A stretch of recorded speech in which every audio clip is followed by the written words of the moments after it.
I put our passports in your black handbag, Michael called out. Or did I put them in the suitcase? He placed the two dark blue passports on the entryway console, his fingertips nudging them until their edges were perfectly aligned. There was no response from the living room. He tilted his head and saw his husband, Alex, sitting on the sofa, phone pressed to his ear. His back was ramrod straight, a posture Michael knew all too well. He was on one of those calls. Michael didn't ask again. He turned and went into the bedroom, placing both passports into the side pocket of the black leather handbag. Next to the bag lay two neatly folded dress shirts he'd prepared, one light blue and one white, the two colors Alex wore most often. He had already ironed the collars and cuffs, pressing the creases in the places least likely to wrinkle. The suitcase, a 2.8-inch silver hardshell, sat open on the floor. Michael had started packing 3 days ago. Sunscreen, a universal adapter, a box of the blood pressure medication Alex was supposed to take. Alex's pressure had been flagged as high on his last 3 physicals at the naval base, but he never took his medication voluntarily. Michael tucked the pill bottle into the outermost pocket of the toiletry bag, where it would be the first thing he saw. The voice from the living room stopped. Footsteps echoed down the hallway, and Alex appeared in the bedroom doorway. At 6'2", his frame filled most of the opening. He glanced down at the open suitcase, then back at Michael. Tomorrow's flight is canceled. Michael's hand, holding a pair of folded socks, froze in midair. Canceled? The base scheduled a last-minute coordination meeting for a joint exercise. It's mandatory, can't be moved, Alex said, his tone flat, as if reporting a work schedule that had nothing to do with him. I've already spoken to the travel agency. The honeymoon is postponed by 2 weeks. Michael placed the socks into a side pocket of the suitcase, his movements uninterrupted. Okay, I'll put the suitcase away then. Yeah, Alex said, and turned to leave. He had been there for less than 40 seconds. Michael knelt before the suitcase and began taking things out, one by one. The sunscreen, the adapter, the blood pressure medication, Alex's 2 dress shirts, his own swim trunks, the floral print sundress he had bought specifically for the honeymoon, the tag still attached. He folded the dress and placed it back in the deepest part of his closet. His phone lit up. It was a message from his best friend, Jessica. What time is your flight tomorrow? I want to see you guys off. Michael typed 3 words, it's postponed, and sent them. He then flipped his phone face down on the bed. He didn't cry or sigh. He simply zipped up the empty suitcase and pushed it back into the corner of the walk-in closet. The wheels rolled over the hardwood floor with a low, rumbling sound. This was the 11th month of their marriage. The honeymoon had been postponed twice before. The first time was for Alex's cross-departmental review at the beginning of the year. The second was for a surprise inspection from Fleet Command in March. Both times, Michael had said, okay. This was the third time. A timer in the kitchen beeped. Michael stood up and walked to the kitchen to turn off the stove. A pot of chicken soup had been simmering for 2 hours. The broth was a milky white, dotted with carrots and herbs.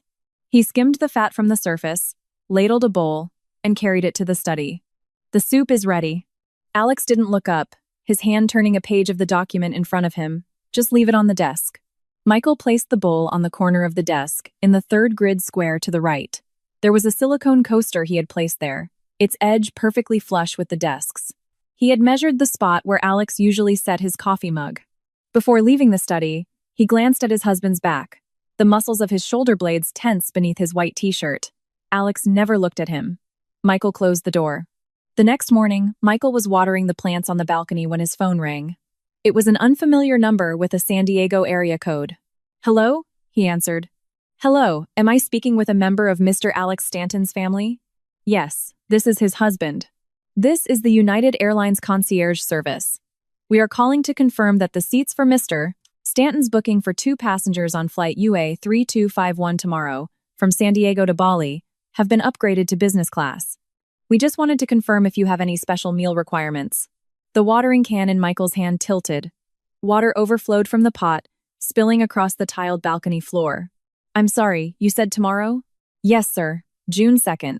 Flight UA 3251, departing at 10:20 a.m. The 2 passenger names are Mr. Alex Stanton and... There was a pause as the agent shuffled papers.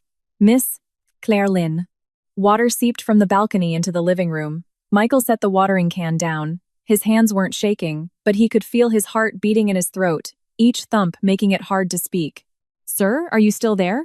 Yes. His voice was steady, every syllable perfectly enunciated. No special meals required. Thank you. He hung up and stood on the balcony, staring at the puddle of water at his feet. The sunlight reflecting off it was blinding. Claire Lynn. He knew that name. Before they were married, he had looked through one of Alex's old photo albums. In a high school picture, a slender girl with long hair stood next to him, smiling sweetly. He had asked Alex once who she was. A childhood friend, Alex had said. She moved abroad a long time ago. Not another word. He cleaned up the water on the balcony, washed the watering can, and placed it back on the second shelf of the balcony rack. Then he sat on the sofa, opened his phone, and searched for flight UA 3251. San Diego to Bali, 10:20 a.m. departure. Tomorrow. 2 business class tickets, one in his husband's name, the other in another woman's. And last night, his husband had stood in their bedroom doorway and told him the flight was canceled because of a mandatory meeting at the base. He opened his text conversation with Alex. The last message was from him, sent last night at 9 p.m. The pills are in the outside pocket of your toiletry bag. Alex hadn't replied. Michael scrolled up through their chat history. Their conversations were always the same.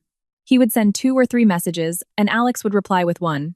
Sometimes an okay, sometimes a got it. His most frequent type of message was an instruction. There's a reception at the Admiral's on Saturday. Be ready.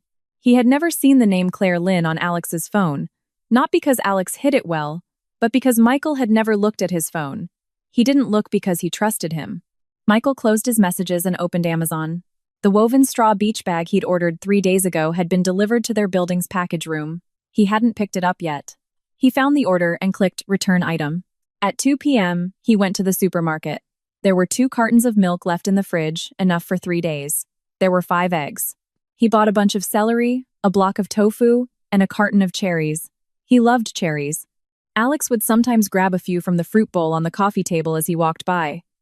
Michael pushed his cart past the fresh seafood counter, his pace unchanged from any other day. The checkout line was long. The woman in front of him was fumbling through her purse for her wallet. Michael waited, his gaze falling on a display of disposable lighters by the register. He remembered how Alex looked on the phone last night. His back was straight, but it wasn't the tense posture of a difficult work call. It was something else. He could recognize it now, the slight lift of the shoulders, the way his body leaned forward, as if trying to get closer to the person on the other end. His voice, Michael couldn't hear the exact words from across the living room, but he remembered the last thing he said.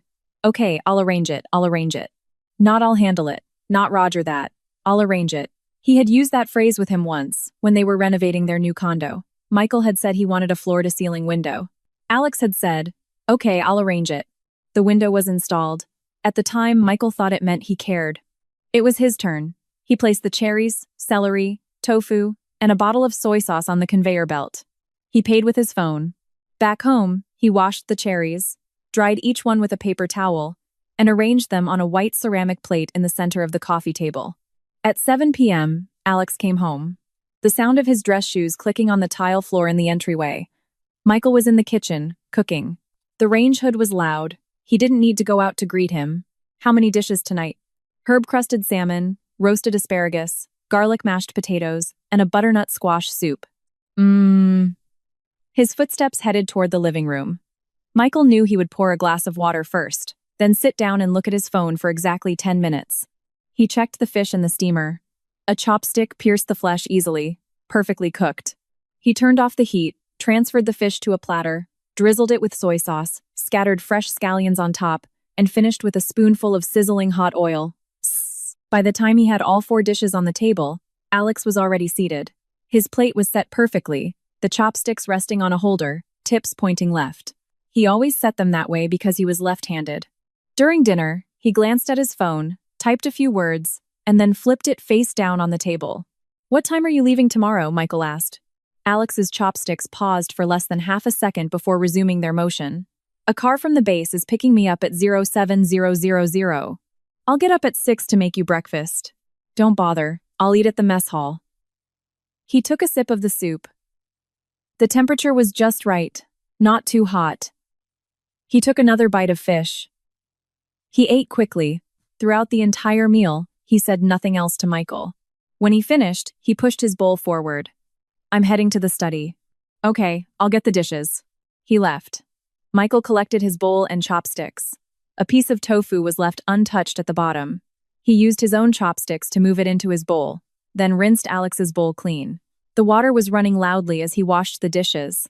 His eyes stung for a moment. Just a moment. He turned the faucet on higher. At 10 p.m., he came out of the shower. Alex was already in bed, his back to him, his breathing even and steady. Michael, in his nightgown, stood by the bed for 3 seconds, then lifted the covers and slid into his own side. The bed was a king, but there was a clear dividing line down the middle, not drawn but formed by habit. 2 individual hollows, never transgressed. He remembered their wedding night. Alex had held him, but only for a moment, a brief embrace that felt like completing a task. Then he had said, "Let's get some sleep." In the 11 months of their marriage, he could count on one hand the number of times Alex had touched him. He had thought it was because he was busy, because of a soldier's discipline and restraint. He had thought things would get better, once Alex wasn't so busy, once the honeymoon finally happened, once they had real time for just the two of them. He had been waiting. Now he knew where that time had gone. He turned on his side, looking at Alex's back. The straight line of his spine under the white t-shirt, his broad shoulders, his steady breath. He was sleeping peacefully. Tomorrow at 7 a.m., he would get dressed and leave. He would tell Michael he was going to the base, but his real destination was the airport, business class. 2 people to Bali. What was supposed to have been his life? Michael closed his eyes, his nails digging into his palms. He could feel the sharp pressure, deepening bit by bit. He hid his hands under the covers, his face expressionless. At 5:40 a.m., 20 minutes before his alarm, Michael woke up. He didn't open his eyes. The weight beside him was still there. The rhythm of his breathing was unchanged. He waited. At 5:55 a.m., Alex shifted, and the mattress springs recoiled slightly. He was up. The sound of water from the bathroom. Michael kept his eyes closed, listening, brushing his teeth, 2 minutes, washing his face, shaving the hum of the electric razor, the closet door opening and closing, footsteps leaving the bedroom, heading for the entryway. He heard the shoe cabinet slide open. Alex usually wore his combat boots, but today, Michael heard the soft slide of leather shoes. The brown loafers, a casual pair he had helped him pick out. The sales clerk had said they were perfect for a vacation. Alex had smiled, a rare thing, and said to him, "Then we'll take them." He had never worn them, until today. The jingle of keys in the entryway, then the sound of the front door opening. Michael opened his eyes. The ceiling was white. A sliver of gray-blue light filtered through the curtains. The deadbolt clicked shut. He was gone. No goodbye, no I'm leaving, not even a look back into the bedroom. He lay in bed, his gaze fixed on the ceiling light fixture. He had installed it himself, spending hours online comparing the color temperatures of a dozen brands to find the one that most closely resembled natural light, all because Alex had once commented that the lights in the house were too yellow. In their 11 months of marriage, everything he did was to make Alex's life more comfortable. He had put the labels on the containers in the fridge. He had arranged his shirts by color, from light to dark. He had reorganized the file rack on his desk according to his habits. He knew the dosage of Alex's medication better than Alex himself, and Alex had given his honeymoon to another woman. Michael sat up. He wasn't crying. He picked up his phone from the nightstand and opened the United app. He entered the flight number, UA3251. Flight status, checked in. He couldn't see the passenger information, but the departure time was there in black and white, 10:20 a.m. It was 16 vormittags. He was a liar. He got out of bed and went to the bathroom. The face in the mirror was pale, his lips dry. He turned on the faucet and splashed cold water on his face. As the cold shocked his skin, he saw a single hair on the edge of the sink, long and black. It wasn't his. He had dyed his hair dark brown 3 months ago. He stared at the hair for a moment, then picked it up with a tissue and threw it in the trash. At 6:30 a.m., he was in the kitchen, making himself a bowl of oatmeal. The oats bubbled in the pot, cooked until they were almost formless. He cracked an egg into the pot and whisked it in. He ate slowly, chewing every mouthful. Halfway through, he put down his spoon, picked up his phone, and went to the United Airlines website. UA3251, June 2nd, San Diego to Bali, business class. Seats available, 0. He took a screenshot. Then he closed the browser, opened his text messages, and found his conversation with Alex. The last message was still his from the night before last. The pills are in the outside pocket of your toiletry bag. Alex had never replied. He put his phone down and finished the rest of the oatmeal. He washed the bowl and spoon, wiped the kitchen clean until there wasn't a single drop of water on the counter. On the living room coffee table, the white ceramic plate of cherries he had washed yesterday remained. Alex hadn't eaten a single one. He stood in the middle of the living room and looked around at this home. 1,300 square feet, 2 bedrooms, 2 baths. Their marital home. When they were renovating, he had taken a month off work to oversee the contractors every day. He had spent 2 days at the fabric market to find the perfect blackout curtains that didn't make the room feel dark. He had adjusted the sofa's position 3 times to align it perfectly with the center of the television. He had added a storage shelf underneath the coffee table to hold the military journals Alex liked to read. Every detail bore his mark, but there were no pictures of him in this house. Not in the entryway, not in the living room, not in the study. There was a picture frame on the nightstand in the bedroom. Alex had kept it face down, saying a wedding photo was too conspicuous. Michael walked over and picked it up. In the photo, he was wearing a white wedding dress, smiling so hard his eyes crinkled into crescents. Alex was in his dress uniform, looking sharp and facing the camera with a barely perceptible curve to his lips. Michael's shoulder was leaning against Alex's arm, but Alex's arm made no move to reciprocate. He put the frame back on the nightstand, face down. At 9 a.m., he sat on the sofa. The TV was on, but muted. His phone lay beside him. 9:15 a.m. The phone lit up. A message from Alex. Just got to the base. It's going to be a long day. Michael looked at the message. He typed, "Okay, got it. Send." The screen showed read. No follow-up. He put his phone down and stared at the silent television. The news channel was showing something about an economic forum. Men in suits spoke on a stage, subtitles scrolling quickly. Had he gone to the base? Or had he gone to the airport? 9:40 a.m. He opened the flight tracker app again. UA 3251 real-time status. At the gate. Estimated departure 10:20 a.m. He was probably in the business class lounge right now, with Claire Lynn sitting beside him. Maybe they were drinking coffee. Maybe Alex was smiling, a kind of smile Michael had never seen. Or maybe he was saying things to her he never said to him. "I missed you. It's been too long." Or maybe they said nothing at all, just sat there together, close. Michael stood up and walked into the bathroom. He turned on the faucet and let the cold water run over his hands, his fingers spread, letting it rush through the gaps. Something was caught in his throat. It wasn't the urge to cry. It was something heavier, like a stone slab pressed against his chest. It didn't hurt, it just made it hard to breathe. He turned off the water, dried his hands, and went back to the living room, back to the sofa. The TV was still on. Silent images in a silent home. 10:20 a.m.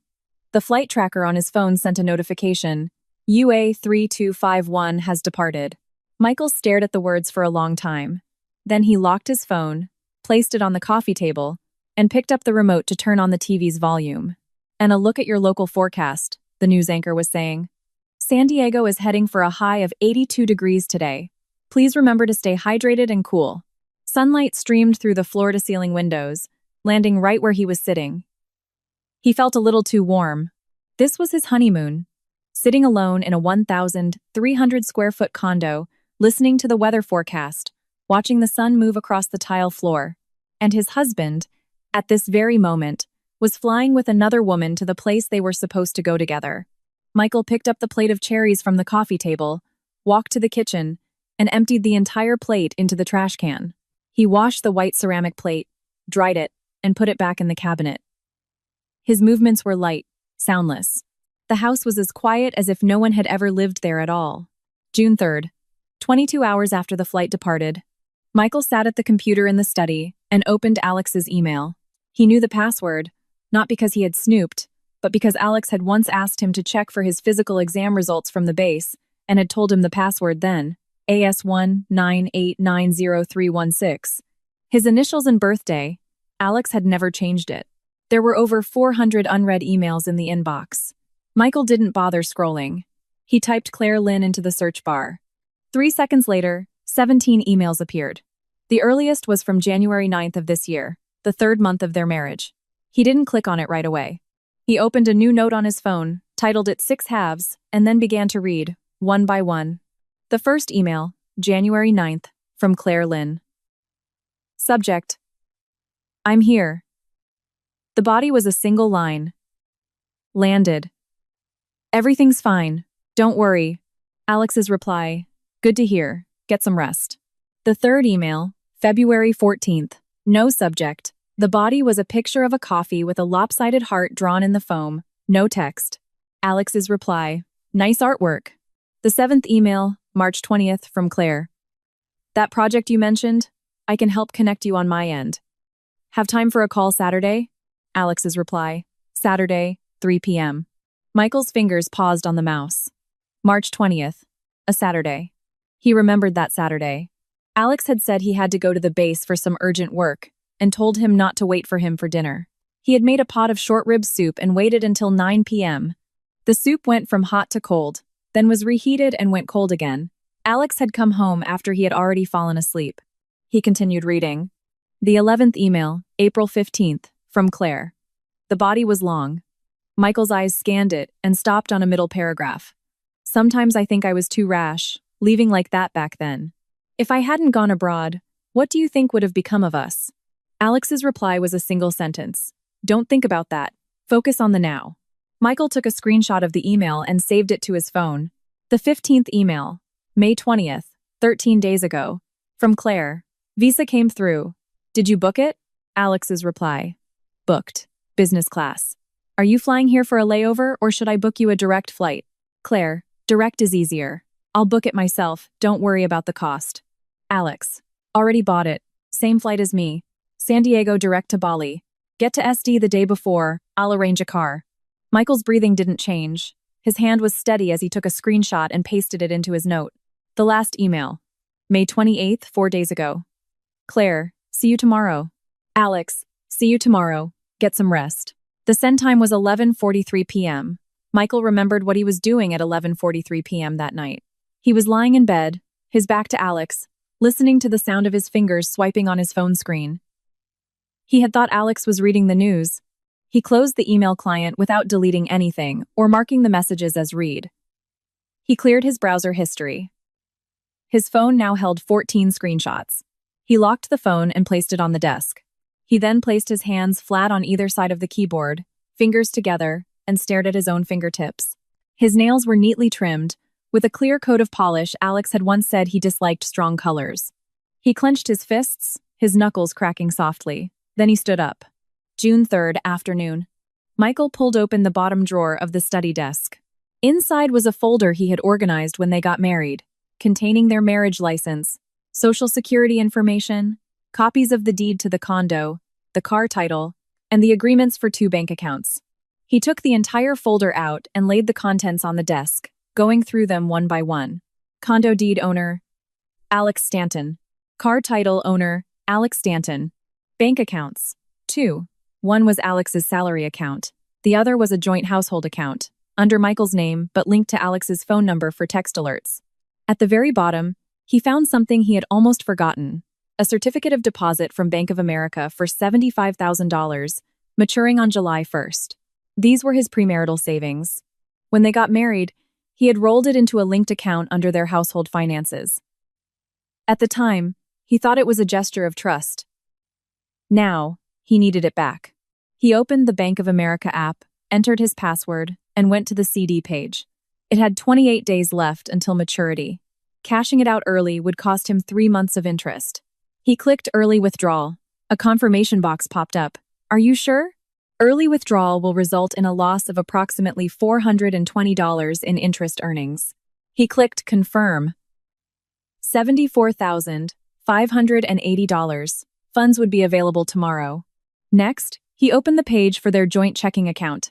Balance: $8,743.16. This was their monthly household budget, or rather, his monthly allowance. Alex's Navy salary was direct deposited into his own account. He transferred $8,000 every month to this household account. The extra money was from the freelance translation gigs Michael occasionally took on. He transferred the entire $8,743.16 to a separate personal account at another bank. Then, He disabled the Zelle and mobile payment features for the joint account. And then, he went into his phone settings and unlinked Alex's number from receiving any text alerts for that account. After completing these 3 steps, he glanced at the time. 2:17 p.m. He still had time. June 3rd, 3 p.m. Michael made a call. Jessica? Are you busy? Mike, hey. No, what's up? Aren't you supposed to be on your honeymoon? It didn't happen. Is it a good time to talk? Of course I'm at home. What's wrong? You sound off. I need you to do something for me. Anything. I need a lawyer. A good one. For a divorce. There was a 3-second silence on the other end. Michael, what happened? Just find me one. Preferably someone who's handled military divorces before. Okay, I'll call you back this afternoon. Thanks. He hung up. Jessica called back an hour and a half later.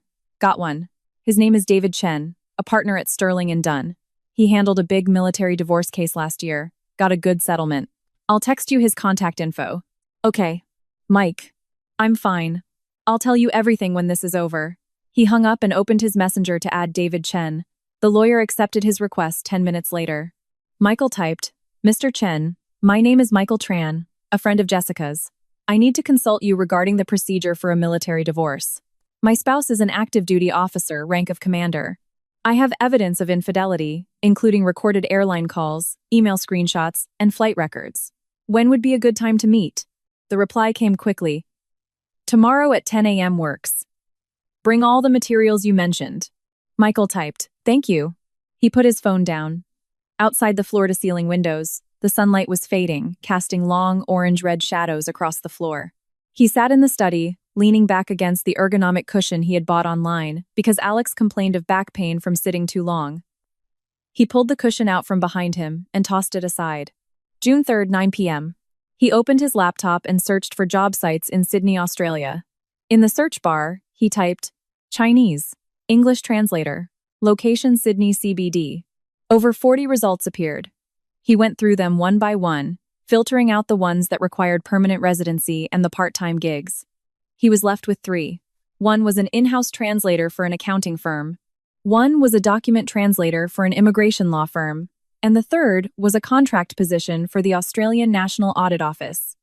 It required a NADI Level 3 certification. Michael's NADI Level 3 certificate was from 2 years ago. He had earned it before he was married, back when he was a full-time translator, making $6,000 a month. After they got married, Alex said he didn't need to work, that they didn't need the money, so he quit. The certificate was still valid. He saved the links for all 3 positions. Then he opened the Australian immigration website. His working holiday visa, WHV, which he had applied for and won in the lottery 2 years ago, had never been used. Its validity extended until the end of this year. It was still usable. He went to the Qantas website and searched for flights from Los Angeles to Sydney. There was a direct flight on June 5th, 2 days from now. There were still seats in economy. He didn't book it immediately. He needed to confirm one thing. How long was Alex's trip to Bali? He opened Alex's email. Alex hadn't changed the password. The session from his morning login hadn't expired. He searched for hotel. A confirmation email popped up. A resort in Ubud, Bali. Check-in, June 2nd. Check-out, June 7th. 5 nights. That meant Alex wouldn't be back until the 7th. Today was June 3rd. He had 4 days.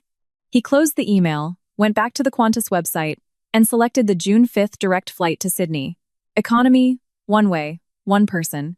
His credit card was charged $487. The booking was confirmed. June 4th, 10 a.m.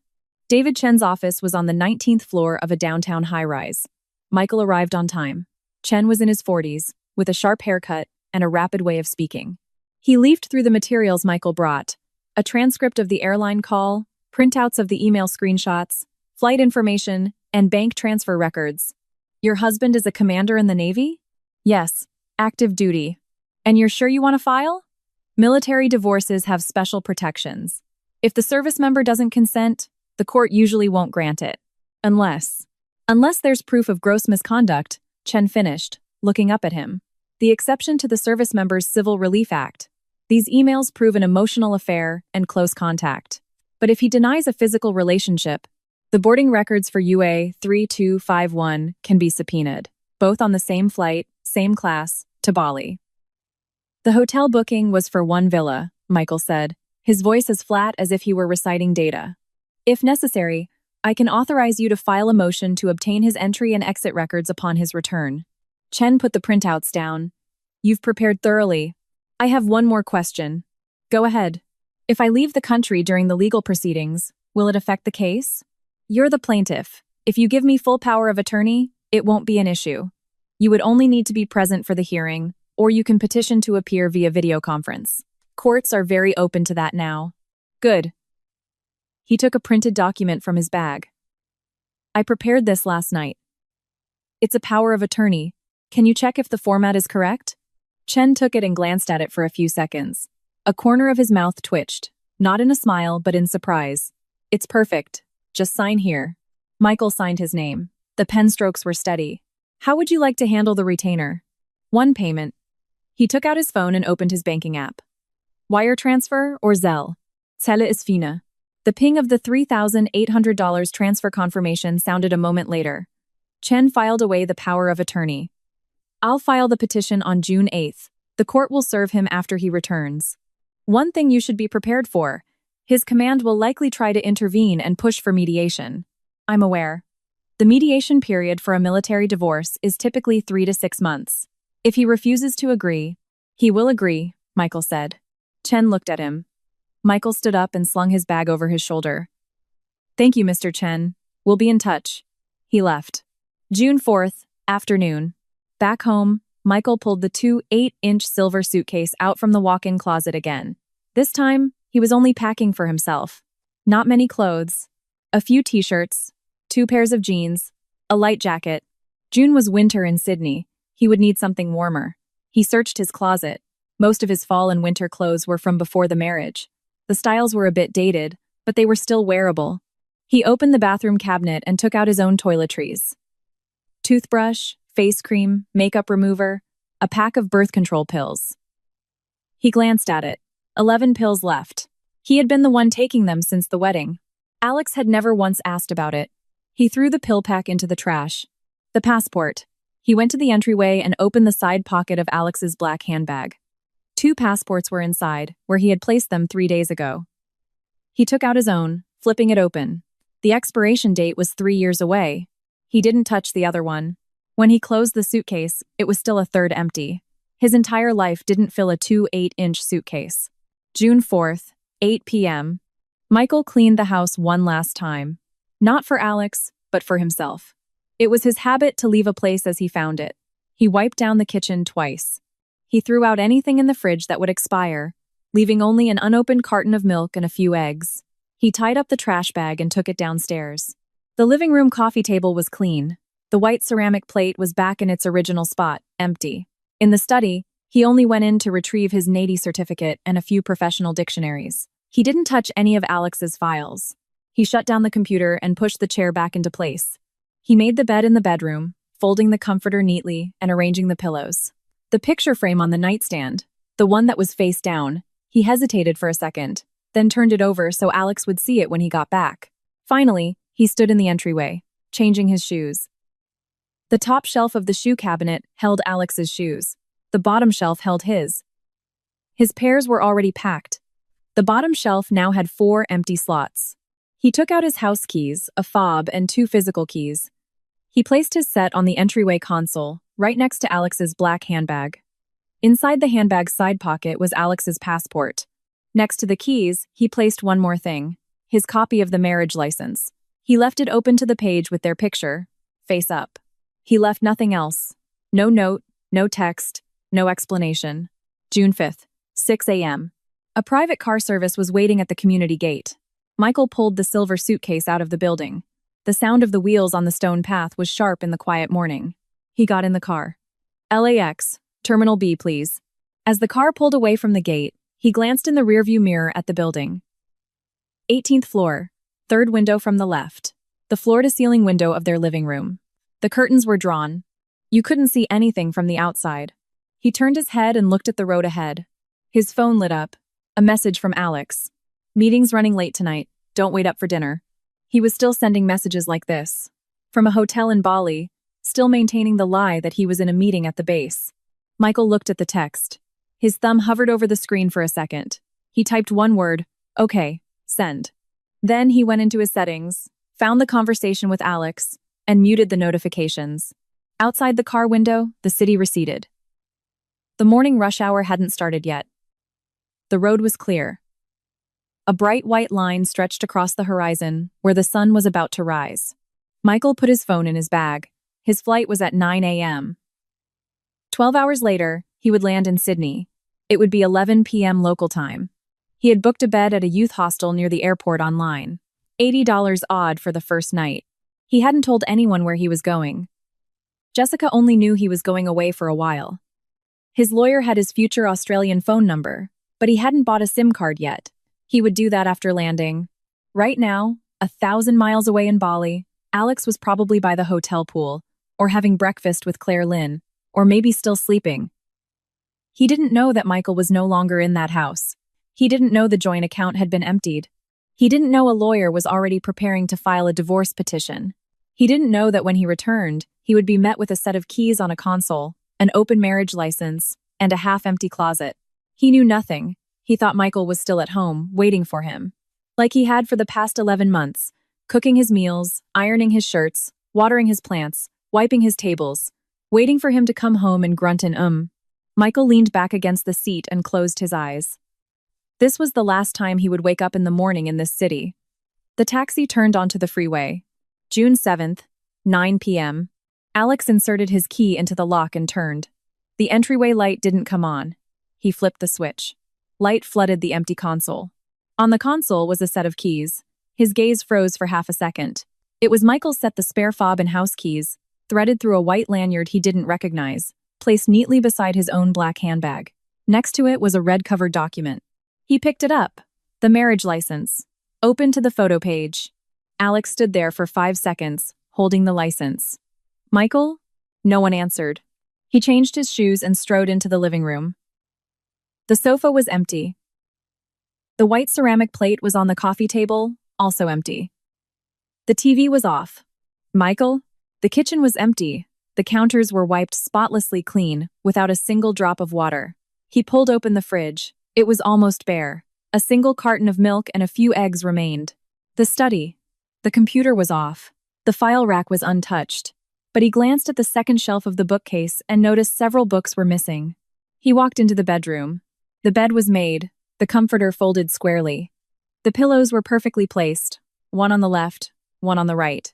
He pulled open the closet. The left side, his side, was untouched. The right side, Michael's side, was empty. Not completely. A few pieces of clothing he didn't recognize were still there, but most of the shelves showed their wooden base. He pulled open the drawers below. Underwear and pajamas, all gone. He glanced back at the nightstand. The picture frame had been turned over. The wedding photo was facing up. Alex's jaw tightened. He pulled out his phone and dialed Michael's number. The number you have dialed has been switched off. He dialed again. The number you have dialed has been switched off. He opened his text messages. The last conversation was from the morning of June 5th. His message, "Meeting's running late tonight. Don't wait up for dinner." Michael's reply, "Okay." Nothing after that. He sent a new message. "Where are you?" It's sent. A small gray exclamation mark appeared next to it. The recipient has notifications silenced, but the message was delivered. No reply. He sent another. "Call me." Gray exclamation mark. No reply. Alex stood in the middle of the bedroom, clutching his phone, his knuckles white. He called Jessica. After 3 rings, she answered. "Hello? It's Alex Stanton. Is Michael with you?" There was a 2-second pause. "No. Where is he?" "I don't know. You're his best friend, he didn't contact you?" "Alex." Jessica's voice changed, losing its polite tone. "Before you ask me, maybe you should ask yourself. You don't even know when your own husband left." He didn't speak. "He didn't tell me where he went. If he wanted you to know, he would have told you himself." Jessica hung up. Alex lowered the phone from his ear. The screen glowed with the call-ended interface. Call duration, 4-7 seconds. He walked back to the entryway and picked up the keys again. The lanyard was new, not one he had seen before. Michael had used a new lanyard to string the keys together before leaving them. This wasn't an impulsive act. He closed the marriage license. His palm pressed down on the red cover for a long time. June 7th. Same time. Sydney. Michael sat in the common area of the youth hostel, his laptop open. On the screen was the draft of an email in English. Dear hiring manager, I am writing to express my interest in the position of contract translator at the Australian National Audit Office. He wrote a paragraph, then paused, moving the cursor back to the second line. He deleted extensive experience and replaced it with 5 years of certified practice. On the table next to him was a cup of instant coffee from a convenience store. It was cold. He had been in Sydney for 2 days. The first day, he bought a SIM card and opened a local bank account, converting the money he had wired from the US into Australian dollars. The second day, he went to 3 translation agencies to drop off his resume. One of them had him take a written test on the spot. Today was the third day. He was writing the cover letter for the Australian National Audit Office position. His phone lit up. He glanced at it. A new text message from Alex. Where are you? He looked at it for a second, then flipped the phone face down on the table and continued typing. 5 minutes later, the phone lit up again.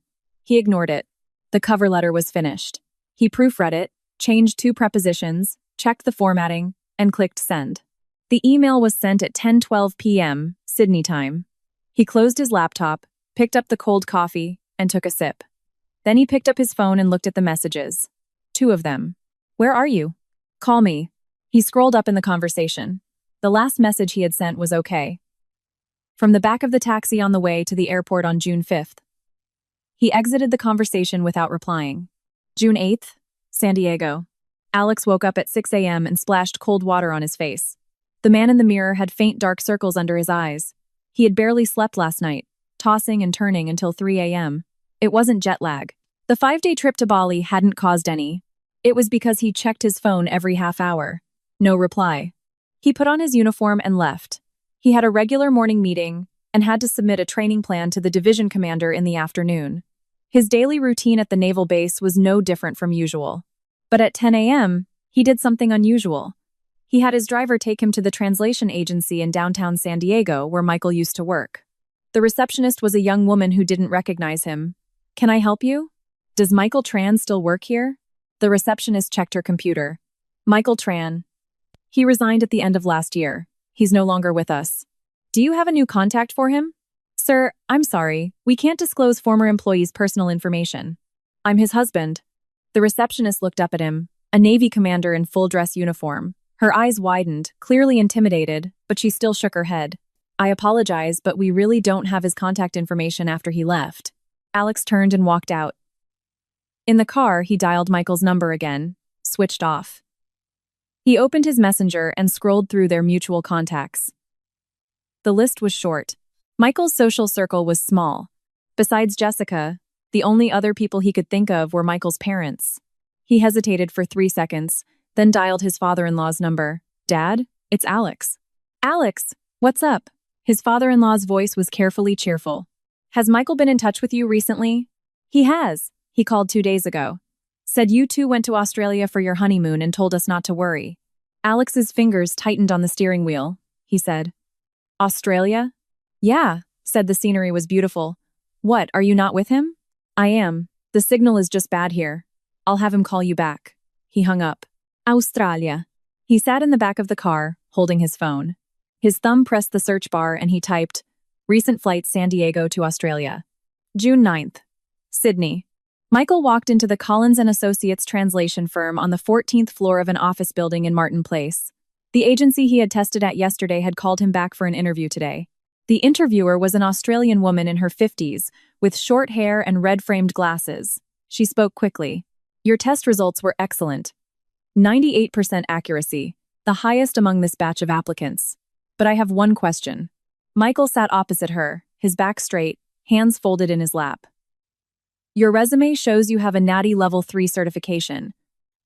But there's a 1-year gap in your employment history. Why is that? Personal reasons. They've been resolved. The interviewer looked at him but didn't press further. The pace here is fast. The turnaround for commercial documents is usually within 48 hours. Can you handle overtime? Yes. You can start next Monday. 3-month probationary period. Pay is 42 AUD per hour. If you pass, you'll be offered a permanent position. I accept. The interviewer stood up and shook his hand. Welcome aboard, Michael. Leaving the building, Michael passed a convenience store in the lobby and bought a hot latte. Sunlight streamed through the glass doors. It was winter in Sydney, the temperature only in the mid-50s, but the sky was a clean, brilliant blue. He took a sip of the coffee. It was hot, a slight burn on the tip of his tongue. His phone rang. He glanced at the screen. A U.S. number. The caller ID said Alex Stanton. He watched the name flash 6 times, then he pressed decline. June 9th. San Diego. 11 p.m. The number you have dialed is busy. Alex held the phone to his ear. He was standing on the balcony, his uniform jacket still on. He had just returned from the command headquarters, a half-signed document still clutched in his hand. He dialed again. Ring, ring, ring. The long tones rang for more than a dozen seconds. No one answered. He tapped his phone against the balcony railing. Not hard, but the sound of the screen hitting the metal was sharp. Declined. That was different from being switched off. The first call had rung 6 times and then disconnected. He had declined it. He had seen the call. He had seen his name. And he had chosen not to answer. Alex walked back into the living room. The house was quiet. Not the quiet of no one talking, but a physical emptiness. There was no clatter from the kitchen, no whir of the washing machine, no sound of water splashing on leaves as he watered the plants on the balcony. He had never noticed those sounds before, but now that they were gone, their absence was deafening. He walked to the kitchen and opened the fridge. The milk had expired. The eggs were still there, but he had no idea when they were put in. They might be bad. The category labels on the fridge door were still there. Dairy, vegetables, meat, condiments. Michael's neat, rounded handwriting. He closed the fridge and opened a food delivery app. He ordered some fast food. When he placed the order, the address defaulted to this condo. The system had saved it. He suddenly realized Michael had set up this account for him. The delivery address, the phone number, the note, please leave at the door, no need to knock. Michael had set it all up. Alex had never ordered delivery before. He didn't need to. June 11th, Sydney. Michael's first day at work. Collins and Associates was an open-plan office on the 14th floor. His desk was by the window. Next to him sat a young woman from India named Priya, who translated Hindi. She smiled at him as he sat down and pushed a package of Tim Tam biscuits toward him. First day survival kit. Michael smiled and took one. His morning task was a 20-page business contract, a joint venture agreement between a Chinese mining company and an Australian partner. It was dense with technical terms, but he translated it quickly. He had crammed similar texts for months while preparing for his NATI exam. The muscle memory was still there. During his lunch break, he bought a sandwich and ate it on a bench in Martin Place. Someone was playing a guitar in the square, the melody lazy and slightly out of tune. Pigeons strutted around his feet. He took a bite of his sandwich and glanced at his phone. 3 new messages, all from Alex. The first, from last night at 11 p.m. Answer the phone. The second, from this morning at 7 a.m., San Diego time. Where the hell are you? Come back and talk this out. The third, from 9 a.m. this morning. Michael, if you don't respond, I'm reporting you as a missing person. He finished reading, ate the rest of his sandwich, balled up the wrapper, and tossed it into a nearby trash can. Then he opened his messenger and typed 2 words. Don't bother. Send. He knew Alex would see those 2 words. He would know he wasn't hurt, wasn't missing, wasn't in any trouble. He just didn't want to be bothered. After sending the message, he set the conversation back to mute, locked his phone, and put it back in his pocket. June 11th, San Diego, 2 p.m. Pacific time. Alex was in a meeting when his phone vibrated. He glanced down. A message from Michael. 2 words. Don't bother. He stared at the words for 3 seconds. Commander Stanton? An officer across the table prompted him. Continue. He flipped his phone face down on the table. The meeting went on for another 40 minutes. His eyes remained fixed on the document in front of him, but the speed at which he turned the pages slowed noticeably. When the meeting ended, everyone else got up and left. He remained seated. His aide paused at the door. Sir, I've postponed this afternoon's training field coordination until tomorrow. The aide left. Alex picked up his phone again and stared at the 2 words. Don't bother. Don't bother reporting me missing. Don't bother looking. Don't bother worrying. Don't bother me. He had never received such a reply from Michael. For the past 11 months, his responses were always, "Okay, yes, got it, waiting for you." Never more than a few words, but every word was compliant, cooperative. These 2 words were just as short, but the direction was completely reversed. He started typing. He wrote a full line, "You get back here right now." His finger hovered over the send button for 2 seconds, then he deleted it. He typed something else. "Let's talk." He sent it. 1 minute, 2 minutes, 5 minutes, 10 minutes. No reply. He tapped on Michael's profile picture. He went to his feed. The last post was from 3 months ago, a shared article about the translation industry. The bio was blank. The profile picture was a white camellia. It hadn't changed since they first met. He backed out, then went back in, as if to confirm he still existed in his contacts. Then he did something else. He opened his banking app, intending to transfer money to the joint account. Halfway through, a system message popped up. Mobile payment features for this account have been disabled. Unable to receive transfers. He tried again, same message. He exited the app and called the bank's customer service line. After a 3-minute wait, a representative answered. "Hello, I'd like to check the status of an account. The name is Michael Tran, account number." "Sir, are you the account holder?" "No, I'm his husband." "I'm sorry, sir. For security reasons, we cannot provide account information to anyone other than the account holder. If you need assistance, you can have the account holder call us directly or visit a branch in person. He's not in the country. Then I'd advise you to contact the account holder directly to have him manage the account remotely. Is there anything else I can help you with?" He hung up. The mobile payments were disabled. That meant the account was no longer connected to him in any way. His phone number had been unlinked. He couldn't deposit money, nor could he check the balance. When did he do this? He tried to reconstruct the timeline. Sometime before June 5th, he had done it while he was still at home. While he was saying okay and got it to his face, he was already unlinking his phone number. Alex placed his phone on the desk and pressed the heels of his hands against his forehead. He closed his eyes for a moment. The silicone coaster on the study desk, where Michael used to place his soup, was bare. June 13th, Sydney. Michael received an interview invitation for the contract translator position at the Australian National Audit Office. The email arrived at 9 a.m., scheduling the interview for 3 days from now, Monday, at 2 p.m. It requested he bring his original NAAT certificate, samples of past translation projects, and 2 letters of recommendation. Letters of recommendation. His former supervisor could provide one. For the other, he thought for a moment, then opened LinkedIn and found his university mentor, an Australian Chinese professor who taught translation studies at the University of Sydney. He sent him a message. 2 hours later, he got a reply. "Of course, Michael. Send me your updated CV and I'll have it ready by Friday." He replied, "Thank you, Professor Chen," and closed LinkedIn. Work at Collins & Associates was already in full swing. On his 3rd day, he finished the 20-page joint venture agreement. His supervisor reviewed it, said nothing, and simply pushed a much thicker document toward him. A bid for a government procurement project.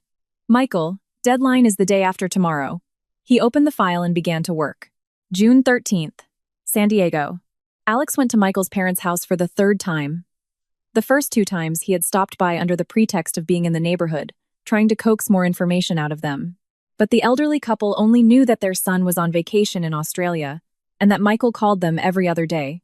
Alex had already confirmed this. His mother-in-law had even told him, "Michael said the signal is bad over there, so sometimes he can't get your calls." He said not to worry. He had even prepared a script for his parents. The 3rd time he visited, his mother-in-law made him a bowl of noodles. He sat at the dining table, a steaming bowl of chicken pho in front of him. His father-in-law was watching TV nearby. "So, Alex, when are you 2 coming back?" "It might be a bit longer than planned," he said. "Soon." He ate the noodles. The flavor was different from Michael's. Michael used white pepper. His mother-in-law used black. He had never noticed what spices Michael used in his cooking. As he was leaving their neighborhood, he stood by the road for a while. It was already hot in San Diego in June. His uniform was sticking to his back, sweat beading at his temples. He took out his phone and opened his messenger. Michael's profile picture was still the white camellia. The last message in their chat was still his. "Don't bother." His follow-up, "Let's talk," was marked as read, but there was no reply. He sent another message. "What do you want?" After sending it, he stared at the words. A minute later, he added another. Come back. We can work anything out. This time, he waited for a long time. He waited until he had driven back to his quarters at the base. His phone never lit up again. June 18th. Alex sat on the sofa in the office of the base's chief of staff. Across from him, Admiral Zhao finished reading the last page of a file, closed it, and pushed it to the center of his desk. Stanton, I'll be direct, the Admiral said, taking off his glasses. You want to use official channels to look up your spouse's travel records. I can't authorize that.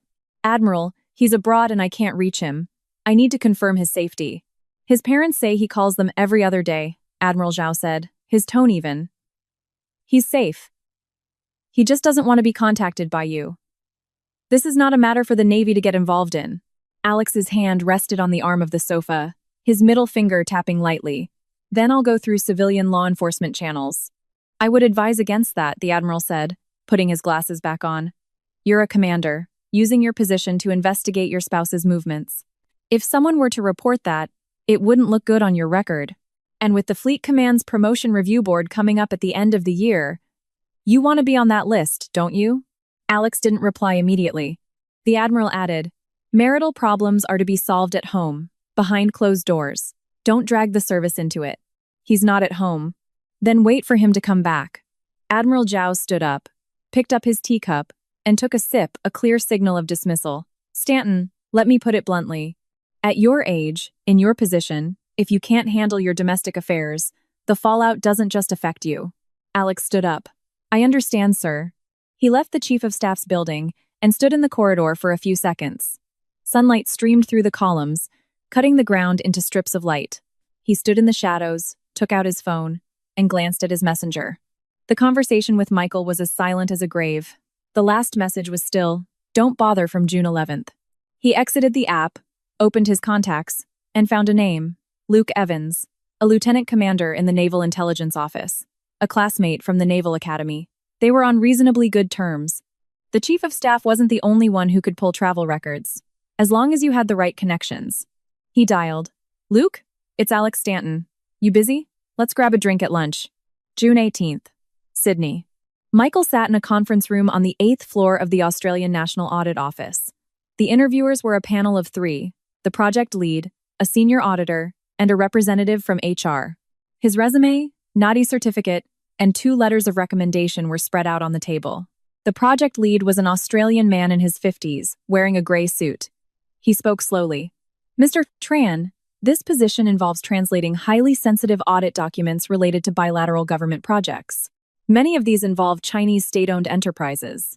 Are you comfortable working with material that may involve entities connected to the Chinese government or military? Michael's back was straight.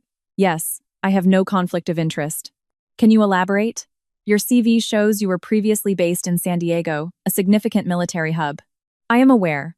My previous work was in commercial translation. I have no affiliations with any government or military entity in the United States. The senior auditor, who had been flipping through his translation samples, interjected. Your sample translation of the mining joint venture agreement is very clean, but audit terminology is different. Have you worked with ANAO standard reporting formats before? No, but I reviewed your published audit reports over the past week. I've prepared a mock translation based on your 2022 to 2023 annual performance statement. He pulled 3 pages from his folder and pushed them to the center of the table. The 3 interviewers exchanged a look. The project lead picked up the pages and scanned them quickly, his eyebrows lifting slightly. You did this on your own initiative? Yes. The interview continued for another 20 minutes. At the end, the project lead shook his hand. We'll be in touch within the week. As Michael left the building, a light winter rain had begun to fall in Sydney. He didn't have an umbrella. He waited under the portico for a moment, but the rain showed no signs of letting up. He pulled up the hood of his jacket and walked into the rain. June 20th, San Diego. Alex took Luke Evans to lunch at an inconspicuous private dining restaurant north of the city. It was a small room, just the 2 of them. After a few drinks, Alex brought up the real reason for the meeting. Luke, I need to look up someone's travel records. Luke put down his chopsticks and looked at him. Who? My husband. Luke's eyebrows twitched, but he didn't speak, waiting for Alex to continue. He's in Australia right now. His phone's off. He's not answering messages. I need to confirm his exact location, which airport he left from, when, and his destination. Stanton, You know this isn't exactly by the book. I know. But I'm not asking you to go through official channels. Just an internal query. His name is Michael Tran. I have his passport number. Luke picked up his wine glass and swirled it, not drinking. You two having problems? It's a domestic issue. A misunderstanding. If I can just find him, I can fix it. Luke was silent for a few more seconds. All right. I'll see what I can find. But listen, Stanton. The systems are tight these days. Every query leaves a log. I can get you his departure information, but don't ask me to track his movements overseas. That requires an international cooperative request, and I don't have that kind of clearance. The departure info is enough, thank you. Give me 2 days. June 22nd. Luke sent a text message to Alex's personal phone. Michael Tran, passport number G58XXXXXXX, departed LAX, June 5th, destination, Sydney, Australia, flight QF12, economy class, single passenger, June 5th. The 4th day he was in Bali, the day Michael left. Single passenger, economy class. Alex sat in his office, staring at the text message. Outside, he could hear the rhythmic chants of soldiers jogging on the training field. 1, 2, 3, 4. On the morning of June 5th, he had texted Michael, "Meeting's running late tonight. Don't wait up for dinner." Michael had replied, "Okay," and then he had gone to the airport. Alex clutched his phone, the screen warming from the sweat of his palm. He started thinking about something else. What was Michael doing in Sydney? He knew about Michael's Navy certificate. He had mentioned it once before they were married. He also vaguely remembered something about a working holiday visa, applied for 2 years ago, won in the lottery, but never used. He had said something like, "What would you even do over there?" And Michael had never brought it up again. Now, he was using it. He opened his laptop, logged into his email, and searched for Michael Tran. Nothing. Michael had never sent him an email. Then he remembered something. Michael knew his email password. He had told it to him when he asked him to check for his physical exam results. He had never changed it. He quickly navigated to his email's login history page. Recent logins. June 1, 9:15 a.m. IP XXXXXXXXXXX San Diego, CA. This device. June 3, 1:42 p.m. IP XXXXXXXXXX San Diego, CA. June 3, 2:08 p.m. IP XXX San Diego, CA. 2 logins on the afternoon of June 3rd. While he wasn't home, Michael had opened his email. Alex's back muscles tightened, layer by layer. He didn't need to guess what Michael had seen. The emails with Claire Lynn were all there. The flight booking, the hotel confirmation, every single exchange. He had seen it all. Not guesswork, not rumors. He had read it, in black and white, email by email. And then he hadn't thrown a fit, hadn't cried, hadn't called to confront him.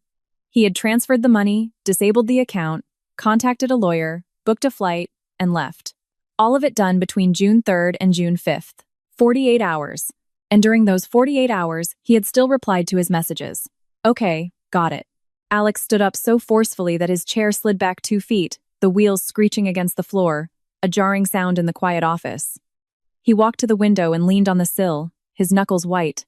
June 23rd. The court summons arrived. It wasn't sent to his home. It was delivered through the base's chief of staff. A notice of petition for a military divorce. Plaintiff, Michael Tran. Defendant, Alex Stanton. When Admiral Zhao called him into his office, his expression was no longer gentle. "Stanton, I've read the petition," the Admiral said, pushing a copy across the desk. "Take a look." Alex picked it up. The petition was professionally written. Plaintiff, Michael Tran. Legal counsel, David Chen. Grounds for divorce. Defendant committed gross marital misconduct, maintaining an improper relationship with a third party, Claire Lynn. Specific evidence included records of traveling on the same flight and in the same class, hotel cohabitation records, and long-term communication records. The plaintiff requested a judgment of divorce, division of community property, and punitive damages from the defendant. He flipped through the pages, his fingers pausing at the evidence list. Flight UA 3251, business class. Passenger manifest confirmed via airline customer service. Alila Villas, Ubud, Bali, booking confirmation email screenshot. Screenshots of correspondence between defendant and third party from defendant's email account, January to May 2024. Total: 14 images. 14 screenshots. The 2 times he had logged into his email on the afternoon of June 3rd, a 6-minute window. Enough time to screenshot every single email. Admiral Zhao's voice came from across the desk. In military divorce cases, the court doesn't grant them easily. But once a petition is filed, the base's Internal Affairs and Disciplinary Committee must launch an investigation. You know what that means. Alex didn't look up. Stanton, the admiral's tone grew heavy, the promotion review board at the end of the year. If you have an open disciplinary investigation, your name will not be on that list. He put the petition down. The corner of the paper creased where he had been gripping it. I'll handle it. How? I'll talk to him. The admiral leaned back in his chair. Where is he? Australia. Admiral Zhao said nothing, just looked at him. The meaning in his eyes was clear. Your husband has fled to the other side of the world to file for divorce, and only now you're saying you'll talk to him? June 24th, evening. Alex sat on the sofa in his living room, his laptop open. On the screen was an international flight booking page. The next direct flight from San Diego to Sydney was the day after tomorrow. He didn't book it, not because he didn't want to go, but because he couldn't. The disciplinary committee had already begun its investigation. His passport had been temporarily confiscated. As a commander, any personal international travel required a chain of approvals, which was now impossible. He was trapped in the country. Did Michael know this would happen? He picked up his phone, hesitated for 3 seconds, opened his messenger, and initiated a video call to Michael. After 15 seconds of ringing, it was declined. He sent a text. I got the papers. If you want a divorce, you can come back and we can talk. A minute later, a reply came. 3 words. Not coming back. He stared at the 3 words and typed, Then what do you want? You think the court will grant a default judgment? A military divorce won't be granted without the service member's consent. The reply was fast. I know. Just those 2 words. He waited a minute, then another 2 minutes. Nothing more. He knew. He knew the rules of military divorce. He knew that without his consent, the court wouldn't grant it. But he filed anyway. What did that mean? It meant he didn't want a quick divorce. He wanted the petition itself to exist. He wanted it to sit in his file at the base. He wanted the disciplinary investigation to start. He wanted to block his promotion at the end of the year. He didn't need to win. He just needed the case to exist. Alex placed his phone on the coffee table. The table was empty. Even the white ceramic plate was gone. He had put it away in a cabinet last week. He leaned back on the sofa, tilted his head back, and stared at the ceiling. The natural light fixture was still on. He had never cared who installed it or why they chose that specific color temperature. Now, he sat under its light every night, watching it burn late into the night. June 26th, disciplinary hearing. A small conference room. 2 investigators from Internal Affairs. A recording device. Commander Stanton, based on the case materials forwarded from the San Diego Superior Court, we need to verify the following matters with you. On the 2nd of June 2024, did you travel to Bali on flight UA 3251? Yes. Among the passengers, was there a woman named Claire Lynn? Yes. What is your relationship? Friends. We've known each other since childhood. The evidence provided by the plaintiff indicates you stayed at the same resort in Bali. Did you stay in the same room? Alex's throat moved. No. I booked 2 separate villas. The investigator jotted something down in his notebook, then continued. We have sent a formal inquiry to the hotel to verify this. Additionally, the email screenshots provided by the plaintiff show continuous private correspondence between you and Miss Lynn from January to May 2024. How do you explain this? Normal communication between friends. In one email, the other party mentioned, If I hadn't gone abroad, what do you think would have become of us? Your reply was, Don't think about that. Focus on the now. The committee finds this exchange to have ambiguous undertones. Do you have anything to add? Alex's fingers clenched under the table. That was her sentiment. My reply was a rejection of it. All right, we've noted that. Last question. During your trip to Bali, did you truthfully inform your spouse of your itinerary? A 3-second silence. No. The interview is concluded. We will issue a verification report within 7 business days, which you will need to sign. Please remain reachable. As Alex stood up and walked out of the conference room, his steps were half a beat slower than usual. A few officers passing in the hallway glanced at him. People coming out of the disciplinary committee's office always got a second look. He stared straight ahead, and his pace returned to normal. June 28th, Sydney. Michael received the offer from the Australian National Audit Office. The email subject line read, Offer of Engagement, Contract Translator, AML Performance Audit Division. The contract was for 12 months, renewable. Daily rate of 480 AUD. Work location, Sydney CBD. Security clearance. Preliminary background check passed. Full security clearance to be completed within 4 weeks of commencement. He read the email and clicked Accept. Then, he opened his messenger conversation with David Chen. Mr. Chen, I've accepted a job offer. The employer is the Australian National Audit Office. It's a contract translator position, dealing with audit documents for bilateral government projects between China and Australia. Please keep this information on file. It might be useful later. Chen replied quickly. Received. This will be helpful for the case.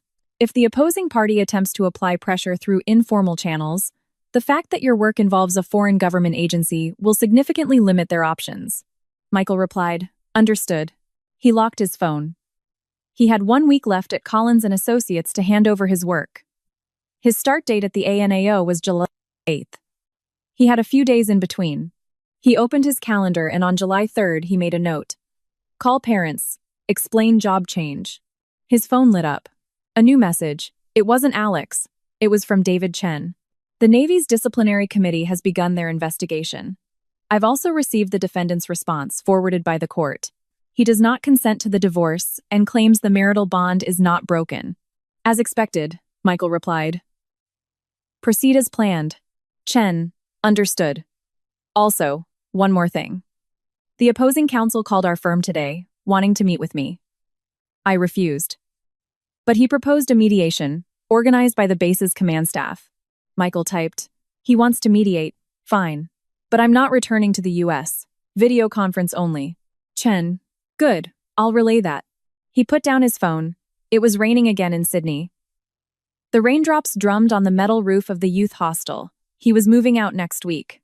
He had found a small room in a shared apartment in Newtown, 320 AUD a week, a 7-minute walk from the train station. He opened a new note on his phone. At the top, he typed, Mediation, key points. Below, he listed 3 lines. Do not accept any form of reconciliation. Do not return to the U.S. Demand the other party sign a consent to divorce declaration. After listing them, he added a 4th line. 4. If he refuses to sign, introduce information about the U.S. military procurement involved in the ANAO audit project. He looked at the 4th line for a few seconds and did not delete it. July 3rd. The video mediation.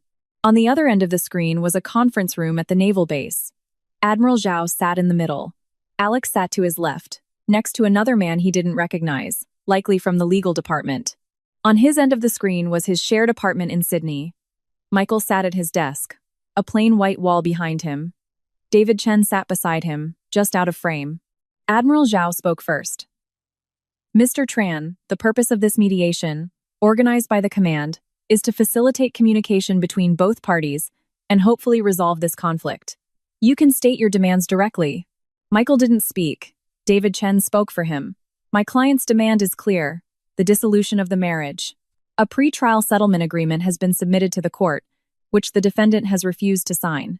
If we can reach an agreement today, we can sign the mediation agreement on the spot. Admiral Zhao looked at Alex. Alex's eyes had been fixed on the screen, on Michael's face, the entire time. He was thinner. The line of his cheekbones was more pronounced than a month ago. His hair was cut a little shorter, just to his collarbone. He was wearing a dark gray sweater with a high collar. Michael, he began, his voice lower than usual. Can we talk alone for a minute? Michael looked at the screen. There's nothing we need to say alone. Alex's jaw tightened. He glanced at Admiral Zhao, who gave him a slight nod. He turned back to the camera. Fine. I'll say it in front of everyone. This was my fault. I wasn't honest with you. But there was nothing physical between me and Claire Lynn. The Alila Villas in Ubud, Michael said, his voice cutting through. June 2nd to 7th. You booked 2 villas, Villa 7 and Villa 9. Alex's mouth closed. Villa 7 and Villa 9 are connected, Michael continued, his voice devoid of emotion. There's an internal connecting door. I looked at the hotel's floor plan. You booked the couple's retreat package. 2 villas, 1 private pool. The conference room was silent for 3 seconds. Admiral Zhao's brow furrowed. The legal officer was scribbling furiously in his notebook. Alex's hand rested on the table, his right index finger twitching slightly, a tiny movement of restraint. Michael, I can explain that. Don't. His voice was quiet, but every word was clear. Alex, your window to explain was on the night of June 1st. The moment you stood in our bedroom doorway and told me the flight was canceled because of a meeting, that was your only chance. You didn't take it. He paused for a second. Now, my demand is simple. You sign. Alex stared at the screen. His lips moved, but no sound came out. Admiral Zhao cleared his throat. Mr. Tran, the command's position is that we hope both parties can resolve this amicably. Admiral, Michael's gaze shifted from Alex to him. I understand the command's position, but I'd like to confirm one thing. Is the disciplinary committee's report out yet? The Admiral paused. It's still in process. Then it's not too late to talk again after the report is released. His tone was the same, neither harsh nor soft. My signature is already on the settlement agreement. When he signs, this is over. David Chen added, my client is willing to waive all claims to community property. He is only asking for the dissolution of the marriage. This is the most generous concession possible. Alex's gaze dropped to the table. His right hand was clenched into a fist, his thumb pressing so hard against his index finger that the nail dug into the skin. Admiral Zhao looked at him. Stanton, your response? Alex looked up. I won't sign. Michael watched him. Alex continued. Feelings can't be resolved with a legal document. I admit I was wrong, but this is something we can fix. Is your email password still AS19890316? Alex's words stopped. Your travel plans, your hotel booking, the date and content of every single email between you and her. I saw all of it between 1:42 p.m. and 2:08 p.m. on the afternoon of June 3rd. The day after you arrived in Bali. His voice never rose. What you think can be fixed, I finished seeing in those 26 minutes. No one on the other end of the screen spoke. Michael's gaze moved from Alex's face to David Chen beside him. Chen gave a slight nod. Michael turned back and gave the screen one last look. The mediation ends here. After the disciplinary report is out, the court will schedule the next steps. He reached out and clicked the end call button. The screen went black. Michael sat in his chair, his hands resting beside the keyboard. His fingertips trembled slightly, for less than 2 seconds. Beside him, David Chen said quietly, he'll sign. It's just a matter of time. Michael didn't turn his head. His gaze was fixed on the window. The sky over Sydney was darkening. It got dark by 5 p.m. in the winter. The streetlights came on, a line of orange dots. He opened his laptop and logged into the ANAO's internal system.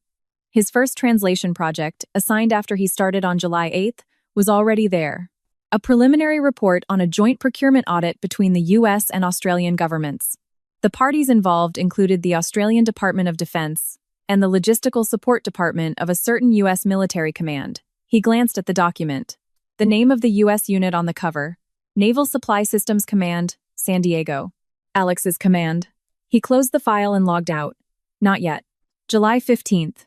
Michael finished translating the 3rd chapter of the audit report. 47 pages, covering a joint procurement of military supplies in 2023 by the Naval Supply Systems Command in San Diego. The Australian Department of Defence had commissioned the ANAO to conduct a performance audit of its expenditures, which involved reviewing the contract execution by the U.S. counterpart. This included delivery time discrepancies, price variation, traceability, and the qualifications of intermediary agents.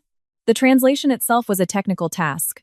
His job was to accurately translate the original Chinese contracts, the explanatory notes submitted by the U.S. units, and the minutes of bilateral meetings into English for the team of auditors. But as he was translating Section 7 of Chapter 3, he paused. In the contract appendix, there was a document with the business registration information of a U.S.-based agent, company name, Starlight International Trading, LLC. Registered address, La Jolla, San Diego. Legal representative, Claire Lynn. Michael stared at the name on the screen. Claire Lynn. He moved the mouse over the line and zoomed in. Company incorporation date, September 2023. Registered capital, $500,000. Scope of business, international trade, supply chain management, defense integration consulting. September 2023. the 4th month of his marriage to Alex. He exited the document and opened the ANAO's internal database. He searched for Starlight International. 3 results appeared. One of them was an archived audit finding, marked as medium risk. The summary read, U.S.-based agent Starlight International Trading, LLC, exhibited abnormal price markups during contract execution, with a 37% increase over the benchmark price. Furthermore, a potential related party relationship may exist between the company and the responsible U.S. military procurement officer. Recommend further investigation. The responsible U.S. military procurement officer. He didn't click on the detailed report. He knew the ANAO's security clearance rules. He had the authority to translate these documents, but not to independently access the full investigation chain of an audit finding. But he didn't need to. He already knew who the responsible U.S. military procurement officer was. A joint procurement project for the Naval Supply Systems Command, San Diego, in 2023. Alex's rank was commander, which corresponded to the head of a procurement division. He had looked at Alex's service record before they were married.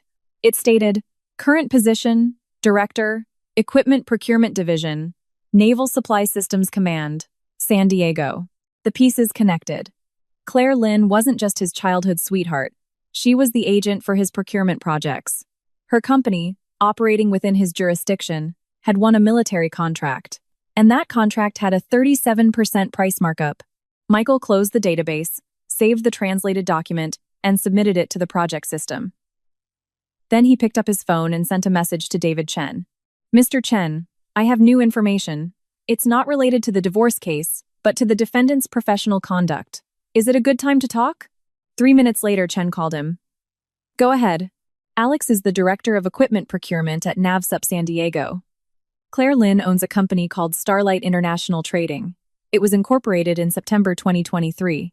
It was awarded a cross-border military procurement contract. The contract price was 37% higher than the benchmark. There was a 2-second silence on the other end. How do you know this? I'm currently working for the Australian National Audit Office. This information appeared in an audit report I was translating. I did not actively seek out any unauthorized material. It was assigned to me as a translation task. Meaning, this information was obtained legally. Correct. This is more than just a divorce case. Chen's pace quickened. If his procurement approval authority is linked to her company's profits, that's suspicion of using his office for personal gain. In the military system, that's a court-martial offense. I know. How do you want to handle this? Michael didn't answer immediately. He looked out the window. A red double-decker bus was driving down the street in Newtown. A travel company slogan was written on the side. I need you to compile a report, linking the existing evidence from the divorce case with this new information. I need a formal complaint that can be submitted directly to the military's Criminal Investigation and Inspector General departments. Are you sure? Yes. Once this is submitted, it can't be retracted. He could be facing more than just a demotion. He could be facing a prison sentence. I know, Michael said. Chen paused for a second. Okay. Give me 3 days. July 18th. David Chen sent the drafted complaint to Michael via an encrypted email. 14 pages, divided into 3 parts. Part 1. Proof of the relationship between Alex Stanton and Claire Lynn. Email screenshots, travel records, hotel booking information. This was the evidence from the divorce case. Part 2. The connection between Starlight International and the military procurement contract. The company's registration information, with Claire Lynn as the legal representative. The timing of the contract signing, overlapping with Alex's tenure in his position. Part 3. Summary of audit findings. The 37% price markup, the audit's risk flag for a potential related party relationship. In this section, Chen hadn't directly quoted the ANAO's internal documents. Instead, he phrased it as, according to publicly available Australian audit information, and recommended that the investigative body verify this with its Australian counterparts. Michael read it page by page. He corrected a date on page 9. The contract signing date for Starlight was written as the 15th of October 2023. He remembered seeing the 12th of October 2023 in the translation text. He changed it. Then, at the end of the email, he typed 3 words, ready for submission. July 20th. The complaint was submitted via legal channels to the Department of Defense Inspector General's office, with a copy to the Naval Criminal Investigative Service, NCIS, field office in San Diego. On the same day, at the second hearing for the divorce case, David Chen submitted supplementary evidence to the court. Not the complaint itself, but a legal opinion stating a reasonable suspicion that the defendant used his official position to obtain benefits for a third party. After reading it, the judge immediately declared a 1-month recess, pending the results of the military's investigation. This meant two things had been set in motion simultaneously. The divorce case was paused, pending the outcome of the investigation. And the investigation, because of the formal complaint, had to proceed as a full-blown criminal inquiry. The two threads were now intertwined. No matter which one concluded first, Alex had no way out. July 22nd, San Diego. Alex was suspended from duty. The order came down at 10 a.m. The wording was, "For the purpose of cooperating with an organizational investigation, Commander Alex Stanton is temporarily relieved of his duties as Director of the Equipment Procurement Division. He is not to leave the base during the investigation." His aide placed the memo on his desk, stood there for a second without daring to speak, then turned and left. Alex stared at the paper. A 4, printed, the official seal in the bottom right corner. His hand wasn't shaking, but when he placed the hand holding the paper back on the desk, his fingers brushed against the edge, a slight tremor. He stood up and walked to the window. The training field was empty. It was lunchtime. The sailors were all in the mess hall. He took out his phone and opened his messenger. Michael's profile picture. The white camellia. He stared at it for a long time. Then he typed, "You reported me." It wasn't a question. He sent it. 1 minute, 2 minutes, 5 minutes. A reply came. One word. Yes. His hand clenched the phone, the force of his grip making the frame creak. He typed again. "Do you have any idea what this means?" The reply. "Yes. I'll be investigated. I could go to prison. Do you understand that?" "I understand." His breathing became heavy, his chest rising and falling, but he made no sound. His typing speed increased, his fingers jabbing at the screen. "I gave you a home. $30,000 a month for the house. The condo was in my name, but you lived in it. You could drive the car whenever you wanted. What did you ever ask for that I didn't give you? And now you want to destroy everything I have? All because of one trip?" He sent it. After more than 10 seconds, Reed appeared. Then the reply came, shorter than all his other messages. "You gave me $8,000 a month. The markup on the Starlight contract was $4.2 million. Alex's thumb froze on the screen.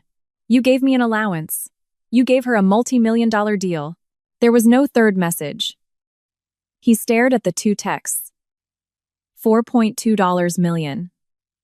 The 37% markup multiplied by the base contract price. Michael had even done the math. He put his phone on the desk and leaned on it with his hands, his knuckles turning white. Outside, the training field's broadcast system blared the signal for the end of the lunch break. A long, piercing tone. July 25th. NCIS formally interviewed Claire Lynn. On the same day, Starlight International's bank accounts were frozen. David Chen sent Michael a message. "They're moving fast. They've already sent a formal request to the ANAO for the relevant audit materials. Someone on your end will probably come to you to confirm the information. Be prepared." Michael replied with one word. "Okay." At 3 p.m., the ANAO project lead found him. "Michael, we've received a formal request from the U.S. military's investigative authorities. They're asking for access to the audit findings related to the San Diego logistics procurement. Since you translated the relevant chapters, our legal team may need to ask you a few questions about the translation process." "Of course. When?" "Tomorrow morning, 10 o'clock. I'll be there." He walked back to his desk and sat down. Priya leaned over from the next desk. "Everything all right?" "Fine." He opened his laptop and pulled up the translation log files he would need for tomorrow, organizing them by date. The translation date, original source, and submission status for every file were all clearly documented. His fingers tapped on the keyboard for a moment, and he opened his calendar. Today was July 25th. Exactly 50 days since he had left that home. 50 days ago, he was in that 1,300-square-foot condo, washing dishes, ironing shirts, watering plants, making soup for him. His daily schedule revolved around Alex.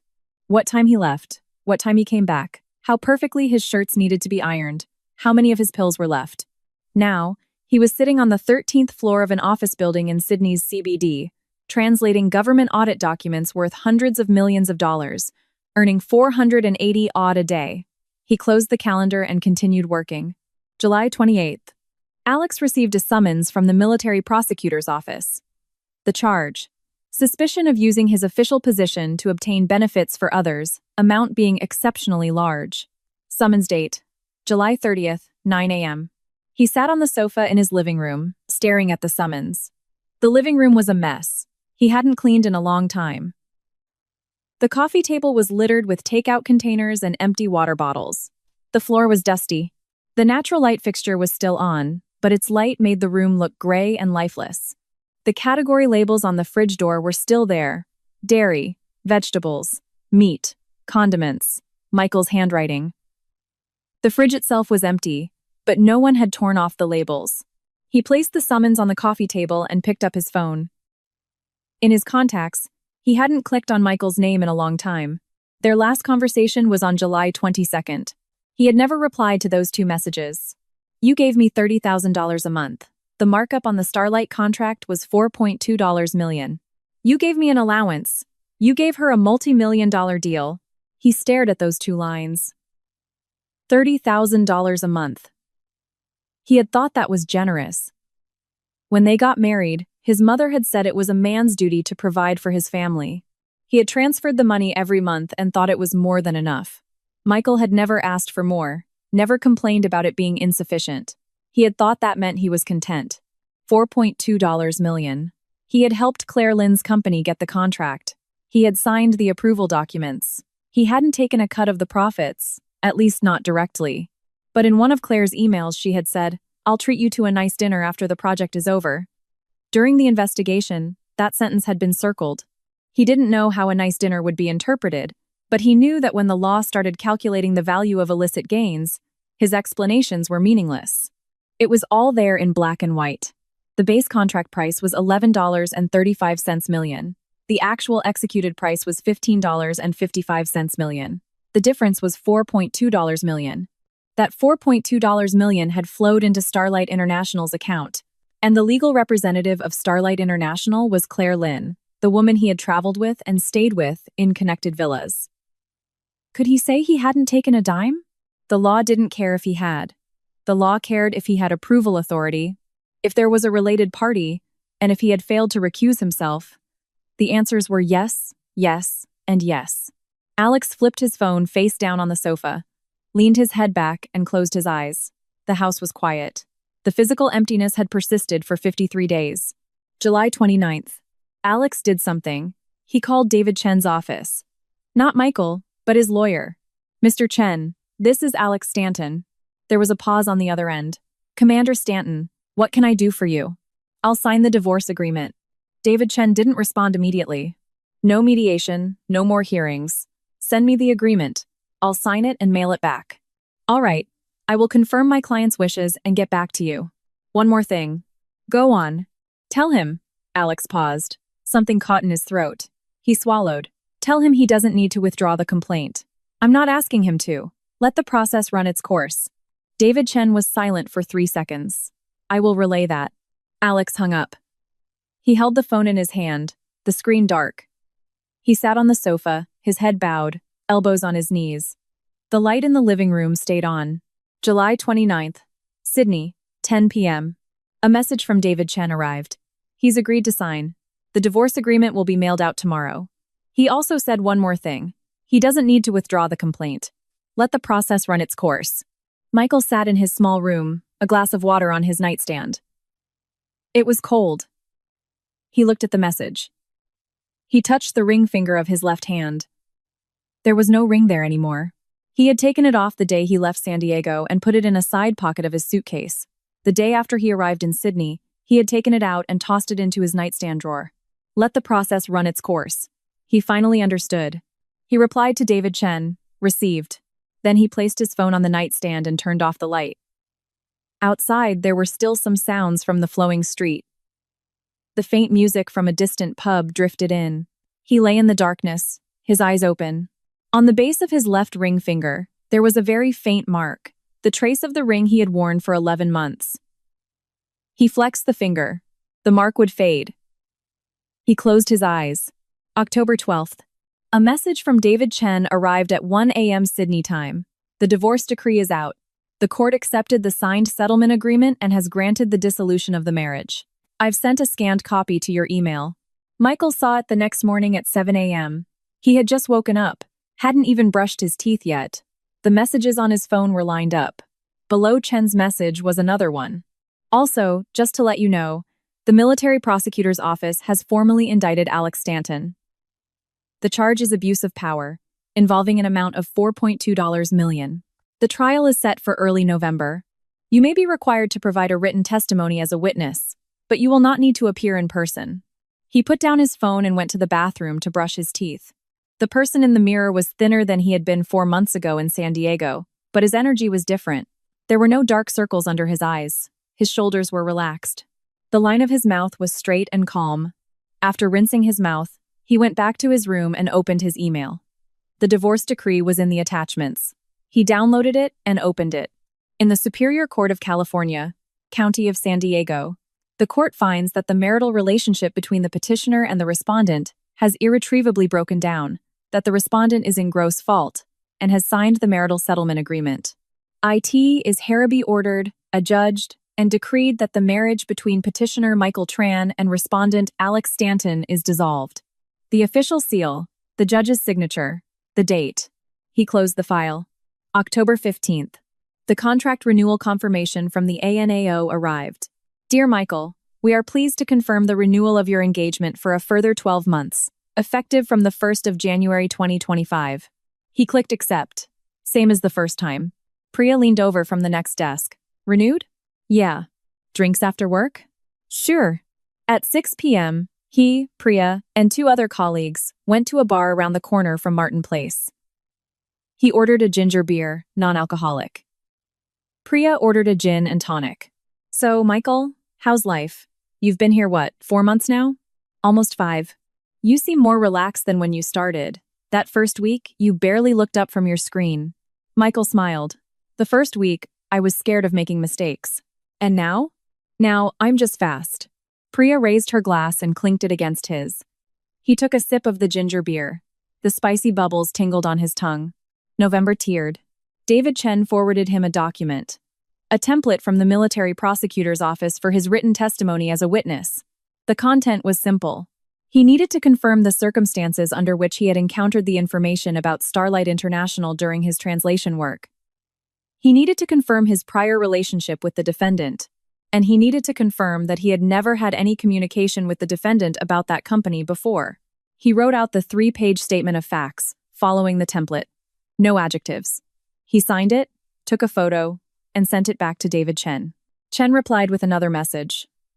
One more thing. Alex's lawyer contacted me. He asked if you would be willing to meet with him before the trial. Michael stared at the message.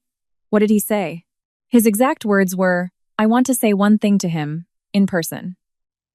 His lawyer said he's not in a good state, has lost a lot of weight, but this is entirely up to you. You can refuse. He placed his phone on the desk. It was already summer in Sydney. The November sun was bright, making the afternoon feel like noon. He thought for 30 seconds. He typed, okay. Video or in person? Chen asked. He's currently out on bail, no travel restrictions, but long-distance travel is not recommended. If it's convenient for you to return to the US for a trip. Not returning. Video it is. I'll arrange it. November 6th. 3 p.m. Sydney time. 12 p.m. San Diego time. Michael sat at his desk in his shared apartment, his computer on. The link for the video call was sent by David Chen. He clicked it. In the few seconds it took for the video to load, he moved the glass of water on his desk to the side. His left hand rested on the edge of the keyboard, his right hand on the mouse.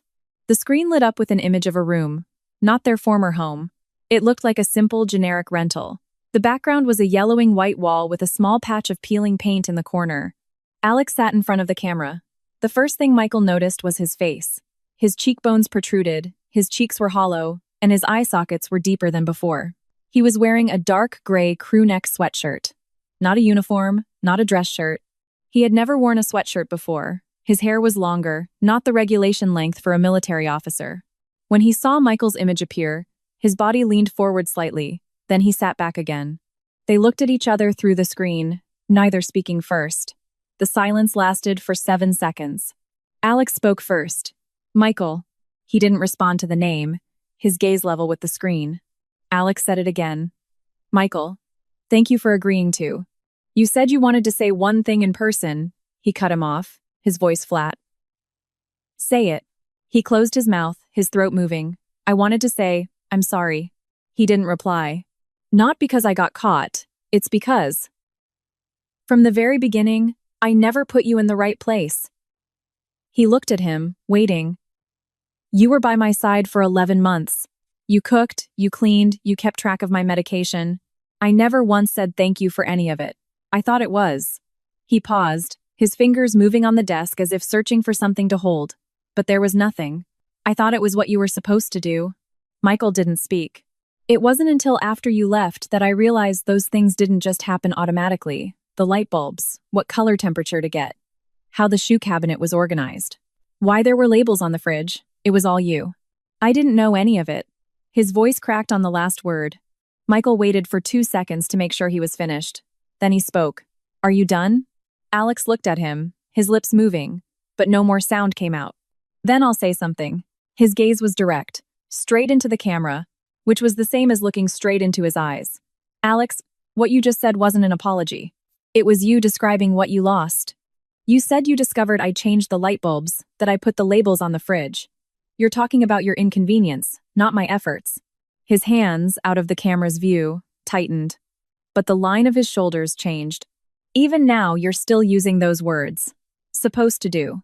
You said, I thought it was what you were supposed to do. You used the past tense. But you don't mean you were wrong back then. You mean you didn't think it was wrong back then.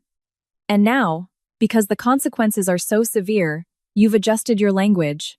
Alex's mouth clamped shut, his jawline taut. Michael's pace didn't change, neither speeding up nor slowing down. You don't need to apologize to me. Because I don't need your apology to validate that what I did was right. Every step I took leaving, gathering evidence, reporting you, it was never to wait for you to say, I'm sorry. Then what was it for? His voice came out, lower than before. He looked at him. If this question had been asked 4 months ago, he might have given him an answer. He might have said it was for justice, or to cut his losses. But now he didn't need to give him an answer. For myself. It had nothing to do with you. Alex's gaze dropped, falling to a point below the screen that Michael couldn't see. His hands appeared in the frame, resting on the desk, fingers laced, knuckles white. The silence returned, longer this time, 10 seconds, 15. He finally spoke. I know you won't forgive me. I'm not asking for that. I just wanted. Alex. He stopped. I'm not going to forgive you or not forgive you. His voice was very soft. The word forgive implies that this matter is still in my heart, but it's not. What you did, why you did it, how you are now.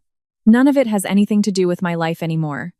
I took this call today, not because I have any lingering feelings. It's because your lawyer said you wanted to say one thing. I gave you that chance. You've said it. Now I've said my piece. This is the last time we will speak. His right hand moved to the mouse. Alex looked at him through the screen. If you looked closely, the very edge of his eyes was a little red, but he held it back, maintaining a final shred of a soldier's dignity. Okay, his voice was hoarse. A single word. Michael's finger clicked end call. The screen went black. He sat in his chair, his hands on his thighs, palms down, fingers flat. 1 second, 2, 3. Nothing welled up. He wasn't suppressing it. There was truly nothing there. He stood up, went to the kitchen, and poured himself a glass of water. On the street outside his Newtown apartment, someone rode by on a bicycle, its bell ringing twice. He took a sip of water. It was cool, refreshing as it went down his throat. November 8th. Michael pulled his suitcase out of the arrivals hall at Sydney's domestic airport. He had a flight to Melbourne. A new project for the ANAO required him to be there for 2 weeks, translating audit documents for a Victorian infrastructure project. Outside the terminal, the sun was fierce. It was early summer in Sydney in November, the sky a washed-out blue. He pushed his silver suitcase along the sidewalk. The same suitcase that had followed him from San Diego to Sydney, and from Sydney to his shared apartment in Newtown, was now coming with him to Melbourne. The front right wheel was starting to stick. As he waited for a taxi, he glanced down at his left hand. At the base of his ring finger, the faint white line was almost invisible now. He reached into his jacket pocket and felt a small, round, light piece of metal. The wedding ring. He had never thrown it away. He had brought it from San Diego to Sydney, stuffed it in a side pocket of his suitcase for 4 months. He had found it while packing the day before yesterday and had casually put it in his pocket. He took the ring out. The sun glinted off the metal surface. The date engraved on the inside, the 18th of July 2023, their wedding day, was clear in the light. He looked at it in his palm for a second. Then he turned to the side and, with a casual flick of his wrist, tossed it toward the green shrubs lining the road. The ring traced a short arc in the air and disappeared into the low bushes. He didn't watch where it landed. A taxi pulled up in front of him. Where to? Domestic terminal, please. He opened the door, put his suitcase in the back, and got in. The car started moving. Outside the window, the green shrubs receded. Sunlight streamed through the window, landing on his face, his hands, his lap. His left hand rested on his knee. There was nothing on his ring finger. It was clean.